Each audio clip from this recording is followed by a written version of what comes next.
British actor Glenda Jackson has died at the age of 87. The two-time Oscar winner had a 23-year second act as a member of British Parliament.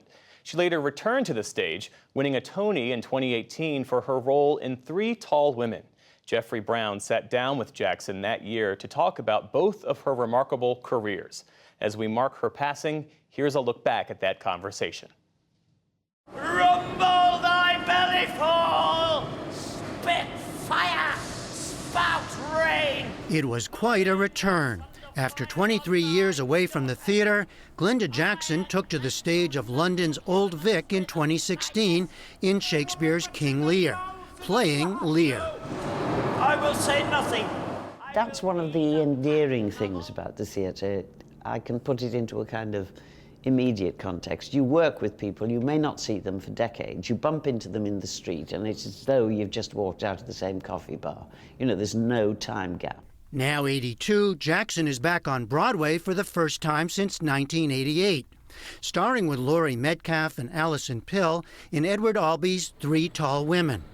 It's a play about memory and aging that appealed to Jackson partly because of its strong female roles, something she says is a rarity. We talked recently at the famed Sardi's restaurant in Times Square. It has been my experience ever since I first walked onto a stage and got paid for it, that contemporary dramatists find women really, really boring.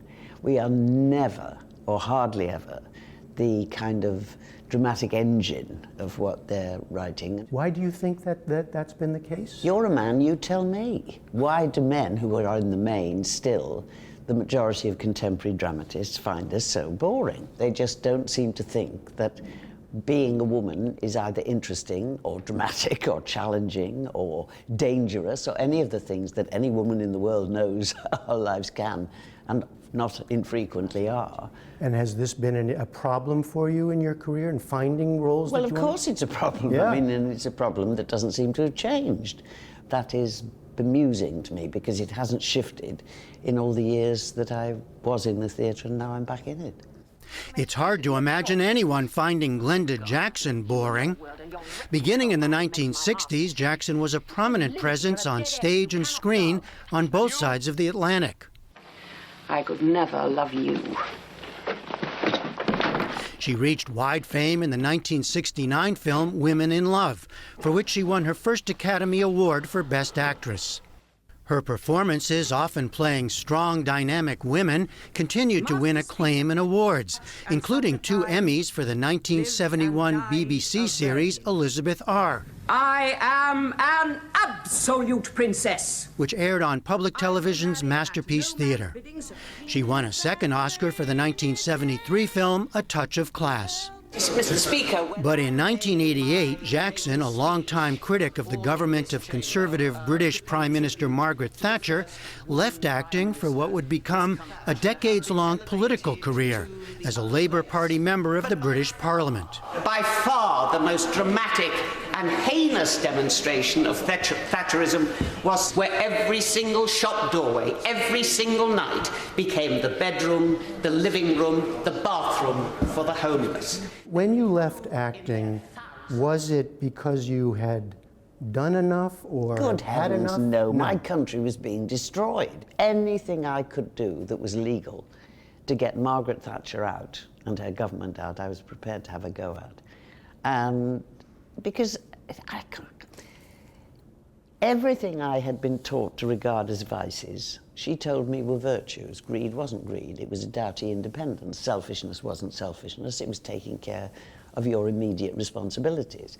Did you come to feel that you accomplished something meaningful as a politician? Was it? Not as an individual, because the idea that you have individual power in that sense is actually not true. You have clear responsibilities towards your own constituents and your own constituency, and that was, for me, the most interesting part of it. But yes, we did make changes, but then, of course, along came the Iraq War, and it all went like that, as far as I was concerned. One issue she championed, women's rights in the home and workplace. I asked if she was surprised by the force of the Me Too movement now. What surprises me is that people are surprised.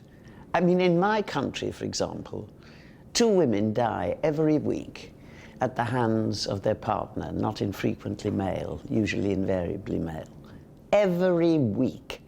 Now, that's not on the front pages of our newspapers every week. So this sudden, almost cataclysm of surprise, shock, horror, how could this have happened? I don't buy it. I mean, people are deluding themselves.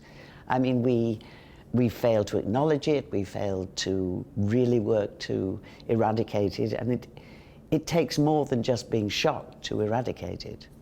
So for you personally, do you have any regrets about having taken the time away for acting to be a politician? Oh, no. I mean, No. It is an inordinate privilege to be a member of Parliament. I mean, people give you their trust, and they also give you what I regard as their most valuable right, in a sense, their vote. And that is a very humbling and privileged experience to have. So now that you're back, do you plan to continue acting? Well, I would hope to. Yeah, I mean, you know, yes, it's one of the things that have been, and is at the moment, very central and essential in my life. If the work is that exciting and daunting as I've been privileged to experience over the past couple of years.